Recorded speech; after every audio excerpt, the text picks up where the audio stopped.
Bueno, la idea es que el famoso concepto de globalización ha pasado por muchas etapas. Hasta la crisis financiera de 2008 parecía absolutamente imparable. La crisis financiera de 2008 reveló que había algunas deficiencias, algunos fallos, algunas imperfecciones. Se acuñó la expresión hiperglobalización para expresar la percepción de algunos de que quizás la globalización había llegado demasiado lejos. Tras la crisis financiera hacia 2016-2017, la situación parecía volver a encarrilarse, se volvía a hablar de una normalización de la globalización. La guerra comercial iniciada entre China y Estados Unidos en 2018 volvió a dejar claro que la globalización no era irreversible, sino que había factores políticos que podían originar retrocesos. Cuando estábamos saliendo de la... Sí, ahora ya lo visualizan los... Sí, ya lo hemos compartido, profesor. ¿Usted lo puede visualizar? No puedo pasar a la diapositiva. Si pasa a la diapositiva siguiente, si tú tienes el control. ¿Usted me da la señal? Sí, adelante con la diapositiva siguiente. Sí, como estaba comentando, la historia de la globalización ha sido de auge, de recelos tras la crisis financiera, recelos tras la guerra comercial.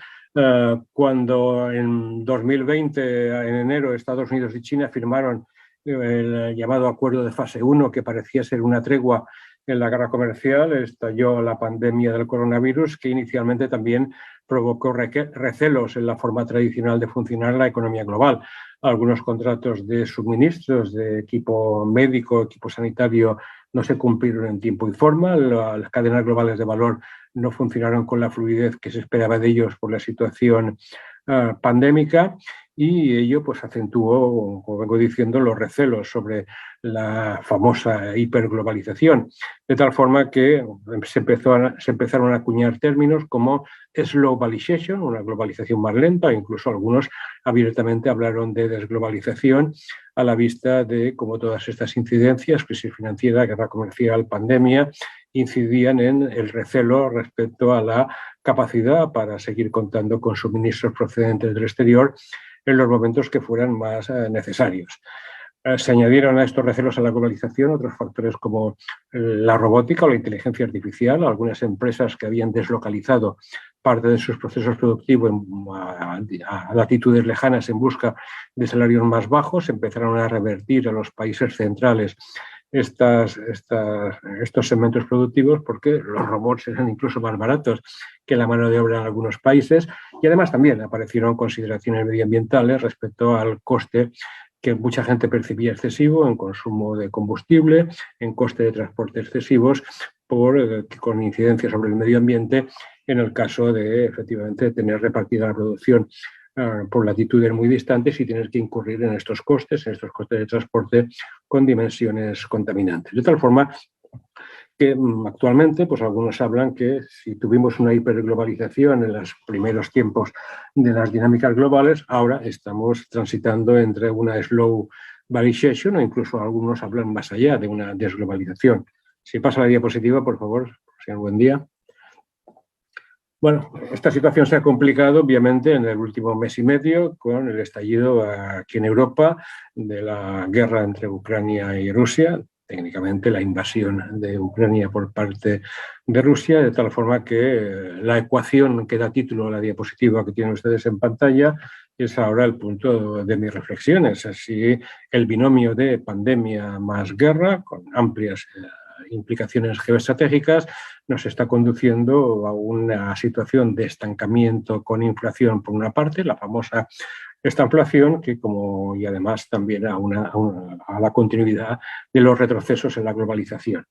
Es cierta, lo que intentaré comentar en los próximos minutos es hasta qué punto es cierta esta ecuación que da título a esta diapositiva. Es cierto que pandemia más guerra nos están conduciendo a esta inflación más de desglobalización o no.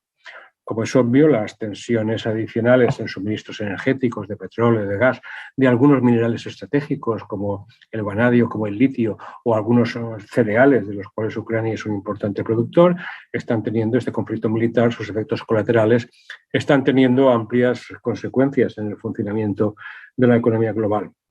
el Peterson Institute for International Economics desempolvaba hace pocos días la expresión corrosión de la globalización para referirse a todas estas dificultades. Por si fuera poco, la novedad de 2021, que fue la reaparición de la inflación, que se ha agravado de forma muy notable en los últimos meses y especialmente en las últimas semanas. Creo que los datos recientes de España, que sitúan la inflación cerca del 10%, son tan preocupantes como los datos en Perú y en nuestros países están provocando fricciones sociales. Por tanto, la inflación ha reaparecido con una fuerza inusitada. Los datos de la inflación en España no se alcanzaban desde hacía prácticamente 40 años. Y por otra parte, por tanto, la estanflación parece una realidad. La recuperación post-pandemia se ha visto entorpecida por la dinámica de la guerra, y la reaparición de la inflación nos sitúan en este temido escenario de los años 70 de estancamiento con inflación. Y por otra parte, pues se está produciendo este fenómeno, al menos aquí en Europa, de cómo las interdependencias, que durante mucho tiempo han sido el mecanismo positivo de funcionamiento de la globalización. Todos dependemos de todos nos necesitamos y, por tanto, todos vamos a comportarnos de forma correcta porque la dinámica de la globalización depende de esto. Ahora, de repente, en los últimos meses hemos visto cómo las dependencias se convertían en un arma arrojadiza, en un arma militar, económica, social y política. Rusia amenazaba con cortar los suministros de gas y de petróleo a Europa. Los países occidentales embargaban las reservas de divisas de Rusia situadas bajo jurisdicciones occidentales y, por tanto, las interdependencias han dejado de ser una vía de colaboración para algunas de ellas, convertirse en un arma que se utiliza en esta delicada situación. El hecho de que se apliquen sanciones básicamente desde las economías occidentales hacia Rusia ha hecho que pues, Rusia busque alternativas en sistemas de medios de pagos, en sistemas de suministros de contratos energéticos, con lo cual para la globalización aparece un nuevo riesgo, que es el de la fragmentación en bloques, no solo comerciales, sino monetarios, financieros, de aprovisionamientos energéticos. Con lo cual, esta dinámica de estanflación por un lado y desglobalización por otro plantea una pregunta más de fondo. Y la pregunta de fondo, que está en el último párrafo de la diapositiva que tienen en la pantalla, la he resumido de esta forma. Hoy en día, en el año 2022, el principal argumento en favor de vías de coordinación, de cooperación internacional, el principal argumento en favor de una gobernanza sólida de la globalización es la constatación de que en algunos ámbitos, por ejemplo, la difusión de virus a escala internacional, o en algunos ámbitos, como por ejemplo la difusión de la contaminación, la degradación del medio ambiente, del cambio climático a nivel internacional, en estos ámbitos no atienden a razones políticas. Los virus no separan de las fronteras. La degradación del medio ambiente, las emisiones de CO2 no separan de las fronteras. Por tanto, hay algunos problemas que son intrínsecamente supranacionales, que son intrínsecamente globales, que requerirían vías de cooperación internacional y para ello necesitaríamos mecanismos de gobernanza de globalización. Si la pandemia ha dejado una lección es esta, los problemas de salud global son globales. Si la sensibilidad creciente en temas medioambientales ha dejado una lección, es que la dimensión supranacional de la lucha contra el cambio climático es claramente una responsabilidad colectiva a nivel internacional. Estos temas son claramente globales, pero cuando los economistas o alguna parte de la sociedad se apela al viejo eslogan de que problemas globales requieren soluciones globales, la verdad es que las acusaciones de ingenuidad que se nos hacen son realmente notables. Por tanto, estamos en una situación delicada en la globalización. Hay problemas que intrínsecamente desbordan las fronteras, como son los temas de salud global y los temas medioambientales, que reclaman soluciones medioambientales, pero apelar a ellas parece especialmente ingenuo en un mundo en que las confrontaciones geopolíticas han dado un salto adelante, han dado una vuelta de tuerca con el famoso conflicto militar en el corazón de Europa. Si pasa la diapositiva, por favor, profesor, buen día. Bueno, esta situación, estas apelaciones al estancamiento con inflación, a la estanflación, no son pura teoría. Hace pocas semanas la OCDE publicó su informe de perspectivas económicas, su informe interino de marzo de 2022, en que presentaba ya unas primeras cuantificaciones de estas dinámicas de estanflación. La guerra en Ucrania estaría originando un impacto negativo en la parte izquierda de la diapositiva sobre el Producto Interior Bruto, la actividad económica a nivel mundial, especialmente acentuado en Europa por razones de proximidad geográfica, pero una contracción de más de 1 punto en el crecimiento mundial se atribuiría, según la OCDE, a lo que está sucediendo en Ucrania, mientras que en la parte derecha de la diapositiva tendremos el otro componente de la estanflación, el estancamiento en azul en la parte izquierda, la inflación en naranja en la parte derecha, con una repunte, con 2 puntos y medio adicionales de inflación atribuibles al conflicto bélico en Ucrania, básicamente al encarecimiento que está generando el gas, en el petróleo y en muchos minerales y metales y en otras commodities imprescindibles para el funcionamiento de la economía moderna. Si pasa la diapositiva, por favor. Sí. Bueno, en un aspecto tradicionalmente considerado clásico, esencial de la globalización, como es el comercio internacional, pues en el comercio internacional están convergiendo tensiones de muy diversa índole. A mí me gusta utilizar la expresión que da título a esta diapositiva, el comercio internacional como crisol, como lugar en que convergen tensiones de muy diversa procedencia. Por ejemplo, hoy tenemos claro que la guerra comercial entre Estados Unidos y China no era solo una guerra comercial, era una pugna por el liderazgo tecnológico, era una pugna por la hegemonía geoestratégica. Hoy tenemos claro que algunas fricciones de la reaparición de medidas proteccionistas, sobre todo al principio de la pandemia, se debió a la voluntad de controlar los equipamientos o los suministros médicos. Ahora tenemos el mismo problema con la difusión internacional de vacunas, que aflora evidentemente las estadísticas de flujos comerciales internacionales, pero el tema de fondo es cómo articular la provisión de este bien público que es la salud global.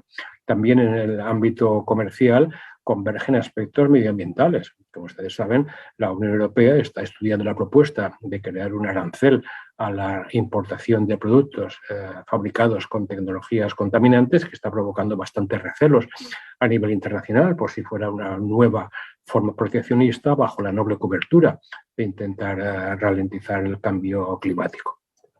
La crisis de Ucrania ha generado, sobre todo aquí en Europa, pero el tema tiene alcance mundial, el debate sobre cómo garantizar suministros estratégicos en energía, en algunas materias primas esenciales para las industrias modernas. Este tema de cómo garantizar suministros estratégicos tiene una larga tradición. Ya cuando David Ricardo, que explicamos en nuestras facultades económicas hace 200 años, defendía las virtudes del libre comercio y la derogación de las leyes inglesas de cereales, en la principal réplica que recibió Ricardo es que, bueno, importar alimentos, quedar en una situación de dependencia respecto a la provisión de alimentos, te dejaba en una situación muy delicada en caso de conflicto. Lo estamos viendo ahora con los debates aquí en Europa de qué incidencia puede tener el corte o la reducción del suministro de gas y de petróleo procedente de Rusia. Otro tema también esencial es el tema lo menciono solamente de pasada, el tema del suministro internacional, de la provisión internacional de vacunas, convertida en una forma esencial de proveer este bien público llamado salud global, que el G20 reconoció como tal bien público global en una de sus últimas reuniones. Si pasa la diapositiva, por favor. Por otra parte, toda esta situación de la economía global se ha complicado por la reaparición con una fuerza inusitada de la inflación. Desde la crisis financiera prácticamente casi no se hablaba de la inflación. La inflación se había mantenido en mínimos históricos. Los informes de los organismos internacionales antes de 2020, cuando tenían que hablar de inflación, utilizaban la expresión entrecomillada del primer párrafo, va a ser más baja durante más tiempo. En parte porque la propia globalización había lanzado a los mercados mundiales mercancías más abundantes que nunca en la historia y más baratas que nunca en la historia, en parte porque la digitalización había permitido reducir costes de producción. Por tanto, la inflación hasta 2020 parecía un problema del pasado. La inflación era una preocupación que se daba por superada, pero en 2021 tuvimos la sorpresa de un rebote imprevisto. Imprevisto al menos para la mayor parte de analistas. Algunos, como el profesor Coulthard, antiguo economista del Banco de Inglaterra, a mediados de 2020 ya avisó de que básicamente por motivos de inflexión demográfica, motivos vinculados a cambios demográficos, Goodhart avisó de que a mediados de 2021 la inflación en Estados Unidos y en otros países iba a superar el 5%. Cuando Goodhart hizo este anuncio, escribiendo un libro al respecto, a principios, a mediados de 2020, nadie le hizo caso. Sin embargo, un año después, tal como él había previsto, en junio de 2021 la inflación en Estados Unidos superaba el 5% y no ha dejado de subir desde entonces a niveles cercanos al 10%, tanto en Estados Unidos como prácticamente a nivel mundial. Otros analistas como Krugman expresaron su preocupación de que quizás el péndulo de las respuestas ultra expansivas a la crisis de la pandemia tarde o temprano pasarían factura en términos de una mayor inflación. Como todos ustedes recordarán, cuando empezaron los problemas de inflación a mediados del año 2021, la respuesta oficial que se nos dio es que era un tema puntual, era un tema transitorio, se debía a los famosos cuellos de botella que se estaban produciendo en el comercio y la producción mundial por una recuperación muy rápida, que era difícil abastecer en la cuantía, de la forma adecuada. Se nos decía que era un tema transitorio, que sería un ajuste de pocos meses y que, por tanto, no había que preocuparse por el tema de la inflación. Hoy sabemos que esta pretensión presuntamente benigna, presuntamente tranquilizadora de lo que pasaba con la inflación, fue profundamente errónea. Un experto del Banco Central Europeo acuñó la expresión de que si la inflación era transitoria iba a ser una transición de muy larga duración, un juego de palabras un poco cínico y también un poco resignado, que apuntaba que efectivamente, como estamos viendo en 2022, tenemos que lidiar con los problemas de inflación en una magnitud muy superior a la que jamás hubiéramos previsto hace un año o 2 años. Están apareciendo muchos análisis respecto a qué factores convergen la inflación. Creo que es especialmente interesante el análisis de Fabio Panetta, un economista italiano, miembro del comité ejecutivo del Banco Central Europeo, que en una celebrada conferencia hace poco distinguía entre la inflación buena, sería la inflación asociada a un alto dinamismo económico, un efecto colateral de algo positivo que se ha dado en algún momento de la historia, en los años 70, los primeros años del siglo XXI.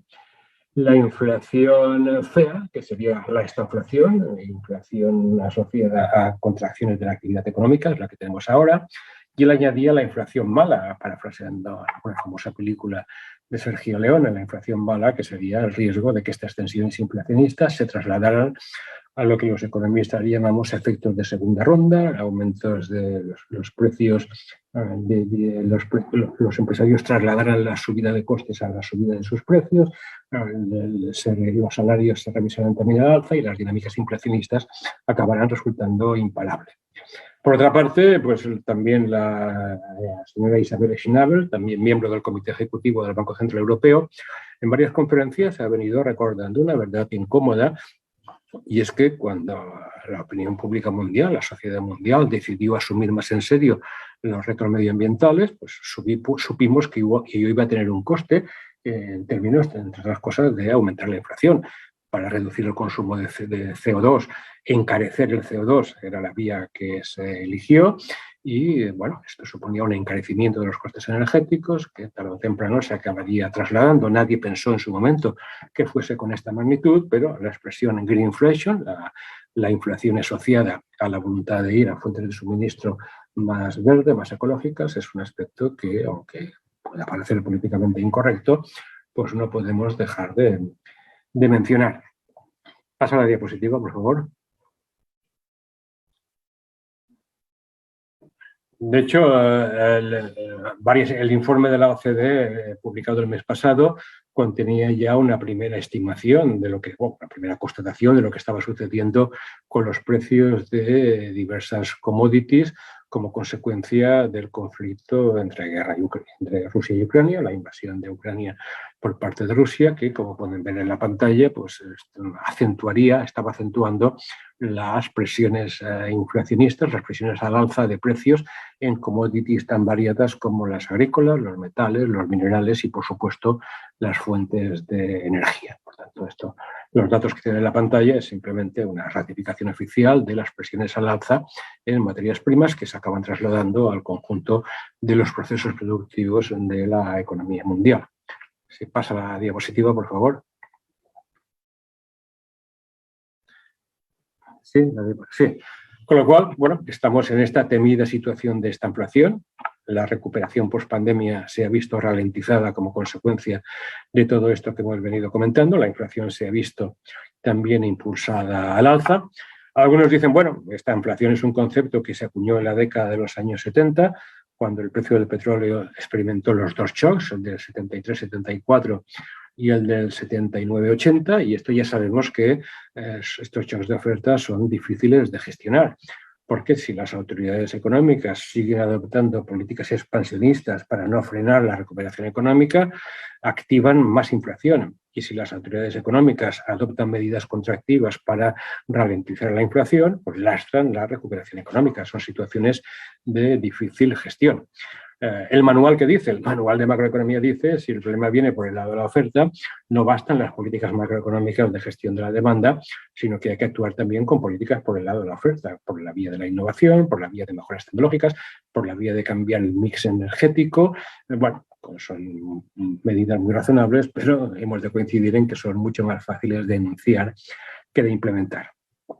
En todo caso, frente a la continua apelación a comparaciones entre la situación actual de estancamiento con inflación y la situación de los años 70, señalar que hay tres diferencias importantes que complican más las cosas en la actualidad. En los años 70 la demografía iba al alza, la población mundial se estaba rejuveneciendo, el baby boom estaba empezando, la generación del baby boom estaba empezando a llegar al mercado de trabajo. Hoy, en los países occidentales y también en China, el problema es el contrario, el problema es un envejecimiento. En los años 70 también el nivel de endeudamiento, deuda privada y deuda pública, era moderado. Hoy el nivel de endeudamiento es mucho más importante. Y en los años 70 los tipos de interés reales tenían unos valores pues, moderadamente positivos y hoy, como veremos dentro de un momento, los tipos de interés reales tienen en muchos casos valores negativos, lo cual complica la gestión de la economía. En la diapositiva siguiente, la pasa por favor, documento uno de los temas que he mencionado. Los datos recientes publicados por el Fondo Monetario Internacional respecto al volumen de endeudamiento total público y privado a nivel mundial, tal como se refleja en esta diapositiva, muestra con rotundidad el problema. El nivel de endeudamiento de la economía mundial es hoy mucho más alto que en los años 70, de hecho está en un máximo histórico. Antes se decía que la deuda estaba subiendo a nivel mundial y que solo había sido más alta durante la Segunda Guerra Mundial. Ahora esta última cautela se la podemos suprimir. La deuda histórica, el mundo está sobre un barril de deuda más elevado que nunca en la historia y esta es una situación preocupante porque las fragilidades financieras que introduce este sobreendeudamiento a lo largo de la historia sabemos que nos pueden dar sorpresas desagradables en cualquier momento. Por tanto, gestionar la situación actual de esta inflación en un entorno de elevada deuda es especialmente complicado. Si pasa la diapositiva, ilustraremos otro aspecto al cual hacía referencia hace un momento. Y es que, bueno, los tipos de interés que hasta ahora permitían que esta deuda, se decía hasta hace poco, tenemos mucha deuda, estamos muy endeudados, pero como los tipos de interés son bajos, la carga financiera de la deuda es soportable. Esto fue verdad hasta 2020. En 2021, como es de sobra conocido, las tendencias de los tipos de interés empezaron a ir al alza, sobre todo en Estados Unidos, la línea azul en la diapositiva que tienen, y muchos países del mundo, entre ellos muchas economías emergentes y en desarrollo, y en particular las economías de América Latina, que siguen bastante el tono de las políticas de los tipos de interés en Estados Unidos, pues también, como ya en la primavera pasada documentaba el Tobias Adrian del Fondo Monetario Internacional, el repunte al alza del tipo de interés de Estados Unidos se estaba trasladando a otras latitudes, elevando el coste del endeudamiento, haciendo más gravosa la carga financiera de los elevados volúmenes de deuda que veíamos en la diapositiva anterior. Si pasa la diapositiva, veremos otro aspecto menos conocido, pero que también es importante, y es que bueno, los tipos de interés están empezando a subir a nivel mundial. Estados Unidos ya ha anunciado que los elevará varias veces durante este año. Aquí en Europa el Banco Central Europeo se resiste, pero cada vez de forma más débil. Pero tenemos una cuestión delicada que también hoy me limito a plantear, y es que el hecho de que suban los tipos de interés nominales no quiere decir que suban los tipos de interés reales, porque los tipos de interés reales, como ustedes saben, son los tipos de interés nominales descontando la inflación esperada, y si los tipos de interés nominales suben, pero menos que el aumento de la inflación, pues los tipos de interés reales pueden mantenerse bajos y en muchos países incluso negativos. La gráfica que tiene en la pantalla, extraída del informe que presentó el Fondo Monetario Internacional al G20 el pasado mes de febrero, se observa cómo incluso en enero del año 2022, en la mayor parte de economías avanzadas, los tipos de interés reales se mantenían en negativo y en las economías emergentes había más disparidades. En Brasil es el país que sigue manteniendo los tipos de interés reales más altos, pero otros países, incluso de América Latina o Turquía, los siguen manteniendo en negativo. La reciente subida de los tipos de interés efectuada por el Banco Central de Reserva de Perú, pues ha dejado los tipos de interés reales en su país a niveles de prácticamente cero, y gestionar los problemas macroeconómicos en entornos de tipos de interés reales negativos o cero es especialmente delicado. Si paso a la diapositiva, introduciré solamente para mencionarlo una complicación monetaria y financiera más, y es que los cambios tecnológicos han generado la aparición de una gran novedad en el núcleo duro, en el núcleo central de lo que es el sistema monetario. Hasta hace poco creíamos saber lo que era dinero. Sin embargo, desde 2009, con la aparición del Bitcoin, han aparecido nuevas formas de candidato a ser dinero que están cambiando las reglas del juego.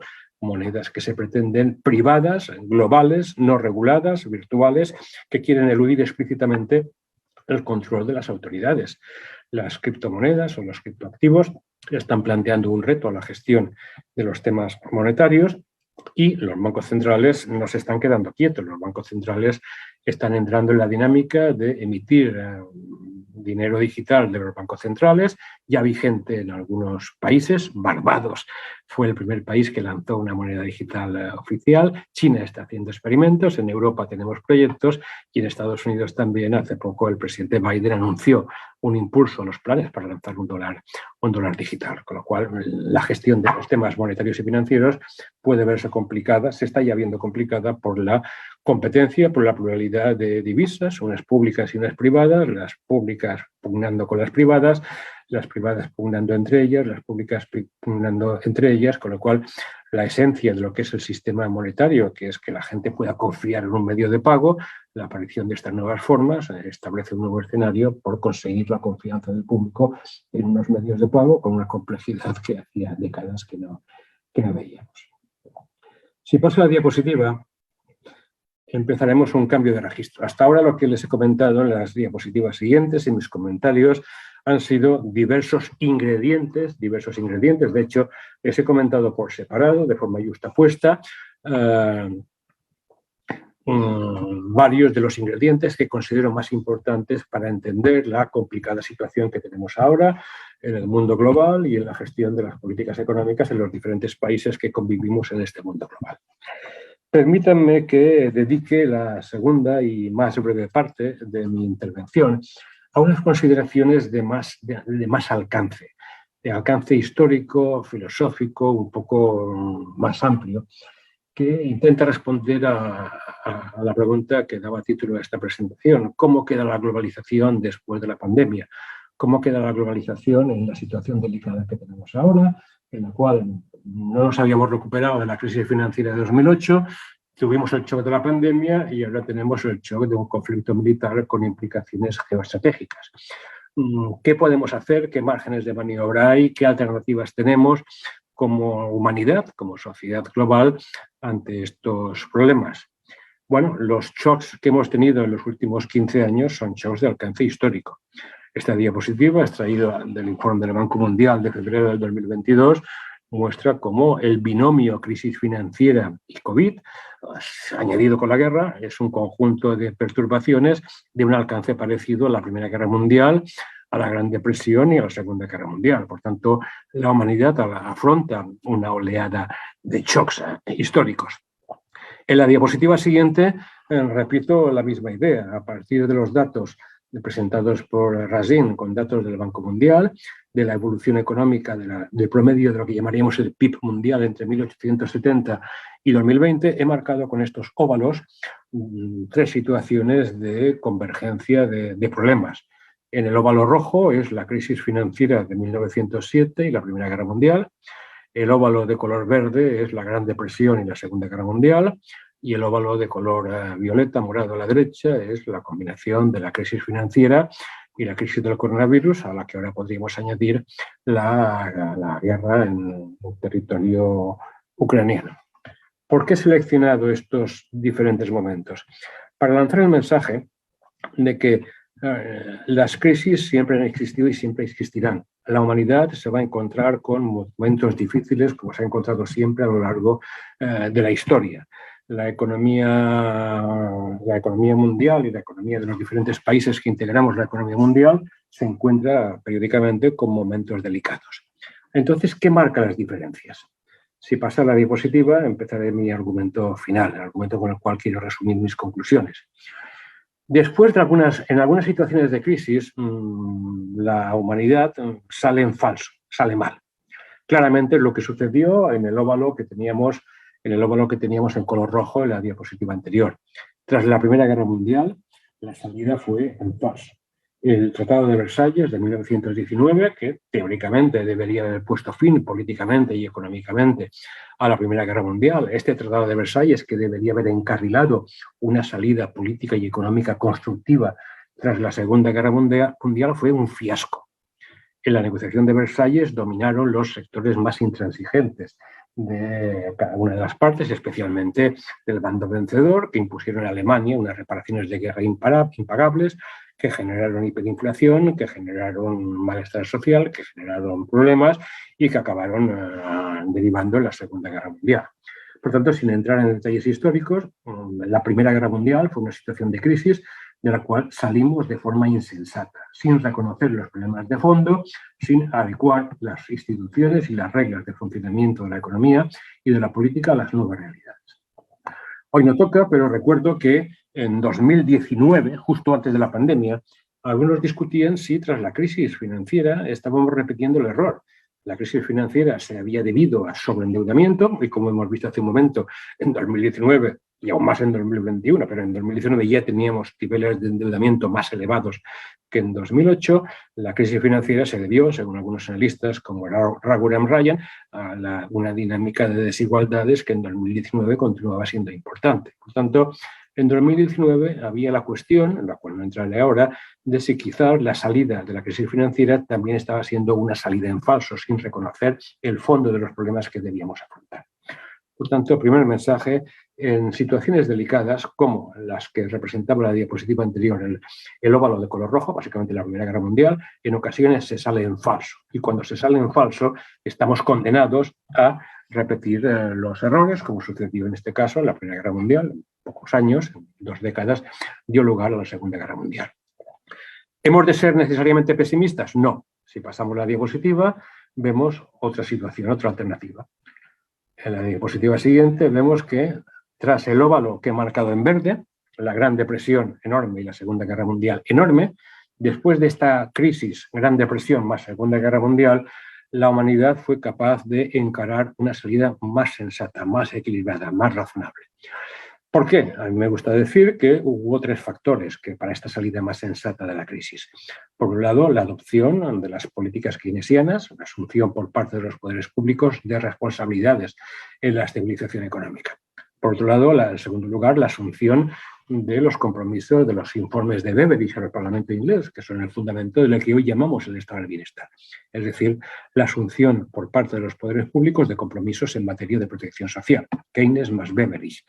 Y el tercer ingrediente fueron los acuerdos de Bretton Woods. Acuerdos modestos, acuerdos criticados, acuerdos parciales, pero que dotaron de una cierta estabilidad en las reglas del juego al conjunto de la economía mundial. ¿Qué tienen en común esta trilogía Keynes más Beveridge más Bretton Woods? Mi forma favorita de explicarlo es que se consiguieron equilibrios razonables. Equilibrios razonables entre lo que tienen que hacer los mercados y lo que tienen que hacer los poderes públicos. Equilibrios razonables entre lo que podemos hacer a nivel de cada país y lo que debemos hacer a nivel supranacional. Equilibrios razonables entre que la eficiencia o la competitividad es importante, pero la equidad y la cohesión social también. Por tanto, equilibrios razonables entre estos binomios que a veces se utilizan de forma maniquea. No es de extrañar, por tanto, que desde hace unos pocos años, incluso desde antes de la pandemia, pero esto se ha acentuado con la pandemia, y me gustaría añadir, y se debería acentuar con la guerra en Ucrania, hay llamamientos periódicos a un nuevo Bretton Woods, a refundar Bretton Woods, a la necesidad de reformular un nuevo contrato social, a la percepción de que de la crisis, del conjunto crítico de crisis financiera más pandemia más guerra, necesitamos salir de la forma constructiva con que salimos de la Segunda Guerra Mundial y no de la forma insensata con que salimos de la Primera Guerra Mundial. Un nuevo contrato social, un nuevo reparto de responsabilidades entre estados, entre sociedad civil, entre empresas, un equilibrio entre las priorizaciones de la imprescindible competitividad, pero también por la preocupación de la cohesión social. Equilibrios razonables, equilibrios razonables, equilibrios razonables. Esto es lo que echamos en falta, esto es lo que caracteriza la salida sensata de la crisis después de la Segunda Guerra Mundial y lo que no se consiguió, sino todo lo contrario, en la salida insensata de la crisis tras la Primera Guerra Mundial. Obviamente, a nivel global, esto se encuentra con un problema, y es que si en algunos aspectos, como ya he mencionado, los más conocidos, los temas de salud global o los temas medioambientales, son necesarios acuerdos o mecanismos de cooperación o coordinación internacional, es ingenuo plantear estos acuerdos en un entorno geopolíticamente tan polarizado como el actual. Algunos analistas utilizan expresiones como la que está en el último párrafo de esta diapositiva. ¿Pueden incluso países que están enfrentados en muchos ámbitos limitar el alcance de los desacuerdos? ¿Pueden China y Estados Unidos decir, vamos a seguir pugnando por la hegemonía mundial, pero la difusión de virus debemos acotarla mediante fórmulas cooperativas? Parar el cambio climático, ralentizar el cambio climático, tenemos que hacerlo de forma cooperativa, independientemente o en paralelo a que estemos en desacuerdo, incluso estemos contrapuestos en otros muchos ámbitos. ¿Es razonable? ¿Es ingenuidad plantear esto? ¿O por el contrario sería el símbolo de la sensatez que deberíamos exigir a los responsables del funcionamiento de la economía y la política mundiales? Para terminar, una última diapositiva en que intento resumir algunas de las cosas que he dicho. Repito por tercera o cuarta vez, hay retos que son supranacionales, intrínsecamente supranacionales. Hay retos que son amenazas globales compartidas para toda la humanidad. Los temas de salud y los temas medioambientales de forma indiscutible. Sigue siendo cierto que problemas globales requieren soluciones globales. Sigue siendo cierto que los riesgos de no tener soluciones globales son riesgos muy elevados, una infraprovisión de bienes públicos, una infraprovisión de vacunas, unas medidas insuficientes para parar los efectos más negativos del cambio climático o otra derivada, que los países se dediquen a empobrecerse unos a otros, a intentar cada uno resolver su problema a expensas de agravar el de los vecinos. Por tanto, hemos de ser realistas, que los retos supranacionales están ahí, que la humanidad tiene amenazas globales compartidas que requieren mantener abiertas vías de cooperación o de coordinación, de gobernanza global, como se dice. El segundo punto creo que es fácil de entender y es una responsabilidad que tenemos los que nos dedicamos al mundo de la economía, o los estudiantes o académicos en las facultades de ciencias económicas y empresariales. Una cosa que explicamos los profesores a nuestros alumnos es que la economía es un juego de suma positivo, que los negocios, el mundo de la empresa son juegos de suma positivo. Los contratos solo tienen sentido si todas las partes voluntariamente las firman porque todos creen que ganan algo. La economía, desde los tiempos en que Ricardo defendía el comercio internacional como un juego en el que todos los países participantes pueden salir ganando, a los economistas, nos gusta decir, economistas en sentido amplio, economía y administración de empresas, que la economía, los negocios deben ser un juego de suma positiva. Y nuestras sociedades están, lamentablemente, demasiado marcadas muchas veces por juegos de suma cero, por confrontaciones. Quítate tú para ponerme yo. Yo he de ganar y para que yo gane tú has de perder. Este tipo de dinámicas de juegos de suma cero, que, como demuestra la historia, acaban siendo juegos de suma negativa. Por tanto, creo que los economistas, de que estamos en sede de una facultad de ciencias económicas y empresariales, los economistas hemos de reivindicar que ante cualquier situación, por delicada, por conflictiva que sea, hemos de buscar juegos de suma positiva y hemos de rehuir el discurso, muchas veces dominante en la política y a veces en segmentos de la sociedad, de juegos de suma cero, de contraposiciones radicales que acaban siendo juegos de suma negativa. ¿Cómo conseguir esto? enlazando con lo que comentaba en la diapositiva anterior, buscando equilibrios razonables. Equilibrios razonables. La verdad, las soluciones pragmáticas son las que la historia demuestra que acaban funcionando. Necesitamos que se sienten a negociar los más pragmáticos de los sectores en liza, cosa que sucedió en la conferencia de Bretton Woods, pero que no sucedió en la conferencia de Versalles. Y lamentablemente, cuando escuchamos algunos planteamientos en el conflicto en Ucrania, pues no parece que las posiciones pragmáticas sean las dominantes, sino más bien en los debates internacionales y los debates muchas veces internos dentro de los diferentes países, parece que los debates políticos enfatizan las confrontaciones en vez de la búsqueda de equilibrios razonables. Y recordemos, los equilibrios razonables es lo que después de la Segunda Guerra Mundial permitieron 30 años del crecimiento más rápido de la historia de la humanidad. Es algo que algunos dicen que con la globalización se fue diluyendo y que necesitaríamos recuperar. Y para terminar ya en la última línea, una frase que los europeos repetimos mucho últimamente. Jean Monnet, como ustedes saben, ha sido uno de los padres de la integración europea, uno de los principales promotores de la integración europea. Jean Monnet, cuando se le decía a Jean Monnet en los años 50 que la integración europea iba a ser muy difícil porque los países europeos veníamos de matarnos en guerras, teníamos intereses contrapuestos y que la integración europea sería una historia de crisis y crisis y crisis, Jean Monnet decía que no había que tenerle miedo a las crisis y añadía que lo que finalmente fuera la integración europea sería la suma de las respuestas a las sucesivas crisis que inevitablemente vendrían. Y que las crisis deberíamos afrontarlas de forma pragmática, de forma razonable, porque avanzar en la construcción europea era ir afrontando de forma pragmática, equilibrada y razonable las sucesivas crisis. Jean Monnet decía, lo que sea finalmente Europa será nuestras respuestas a sucesivas crisis. Cuando digo, y con ello termino, que Jean Monnet tenía razón, es porque lo que él decía para Europa es válido para cada uno de nosotros como persona, es válido para cada una de nuestras empresas, es válido para cada una de nuestras sociedades, es válido para cada uno de nuestros países, es válido para el conjunto de la economía global. Lo que seamos como personas, lo que seamos como nación, lo que seamos como economía global, será el resultado de las respuestas que vayamos dando a las sucesivas crisis. Y la situación actual nos plantea un nivel de exigencia por el dramatismo de los elementos que integran crisis especialmente complejas que nos convierte en especialmente responsables. Jean Monnet tenía razón, está en nuestras manos responder de forma sensata, pragmática y razonable a las elevadas apuestas que nos plantean las crisis actuales y esperemos que estemos todos a la altura de este exigente reto.